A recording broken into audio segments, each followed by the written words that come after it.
At number 2. Hello, good evening. Kinakabahan ka ba? Hindi po.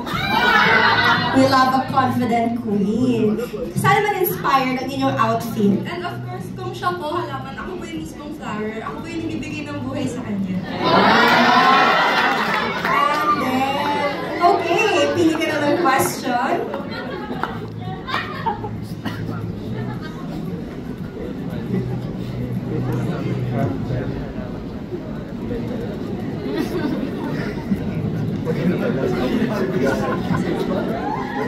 So here is your question. How would you convince people from Quezon City or your friends to visit Underground River?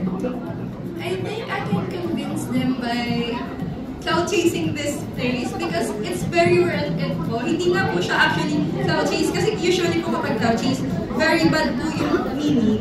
Pero dito po, siguro po promote, ayun po yung gagawin ko. Ipapakita ko po yung kagandahan. Saka po, syempre, bibigyan ko rin po sila ng mga deepest na mga insights po about this place. Kasi po, very interesting din po. Thank you. Thank you so much, candidate number 1.